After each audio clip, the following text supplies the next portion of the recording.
چنانچہ وہ قبر سے وہ نوجوان لڑکی نکل کر کے آئی.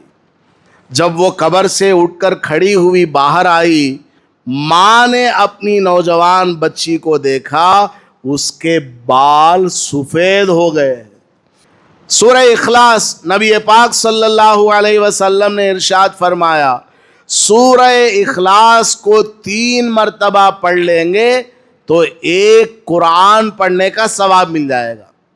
اور بیکار کی گفتگو ہو جس میں نہ دنیا کا فائدہ نہ آخرت کا فائدہ، تب بھی چلو چلتا ہے، لیکن اس میں غیبتیں ادھر ادھر کی، ان کی برائیاں، ان کی چغل خوری، اس میں گناہ بھی مول لیا، وقت بھی ضائع کیا، زبان کو بھی تھکایا اور دل و دماغ کو بھی اس کی طرف ڈائیورٹ کیا، اور گناہ بھی اوپر سے مول لیا. کیا فائدہ ہوا؟ مفت میں گناہ مول رہا. ان کے پاس ایک آدمی آیا گپ شپ کرنے کے لیے، آ کر کے بات کرنے لگا. تو حضرت عامر رحمت اللہ علیہ تابعی وہ فرمانے لگے، ارے بھائی، اگر تیرے اندر اتنی طاقت ہے کہ چلتے سورج کو تو روک سکتا ہے، یعنی ٹائم کو، وقت کو تو روک سکتا ہے، تو پھر میں تجھ سے بیکار کی گفتگو کرنے کے لیے تیار ہوں. الحمد للہ نحمده ونستعینه ونستغفره ونؤمن به ونتوکل علیہ ونعوذ باللہ من شرور انفسنا ومن سیئات اعمالنا من يهده الله فلا مضل له ومن يضلله فلا هادي له ونشهد أن لا إله إلا الله وحده لا شريك له ونشهد أن سيدنا ومولانا محمدا عبده ورسوله صلی اللہ علیہ وعلا آلہ واصحابہ وبارک وسلم. اما بعد فاعوذ باللہ من الشیطان الرجیم. بسم اللہ الرحمن الرحیم. يا أيها الذين آمنوا اتقوا الله ولتنظر نفس ما قدمت لغد واتقوا الله إن الله خبير بما تعملون. بارك الله لنا ولكم في القرآن المجيد والفرقان الحميد. رب اشرح لي صدري ويسر لي أمري واحلل عقدة من لساني يفقه قولي. معزز سامعین کرام، ماہ محرم چل رہا ہے جو کہ اسلامی سال کا پہلا مہینہ ہے. اسلامی سال کا آغاز ماہ محرم سے ہوتا ہے اور اس کا اختتام ماہ ذوالحجہ سے ہوتا ہے. ماہ محرم اسلام کا نئے سال کا پہلا مہینہ ہے. میرے اور آپ کے آقا امام الانبیاء محمود کبریا احمد مجتبی محمد مصطفیٰ صلی اللہ علیہ وسلم کا معمول تھا روزانہ جب سورج نکل کر آتا تو آپ یہ دعا فرماتے تھے، الحمد للہ الذی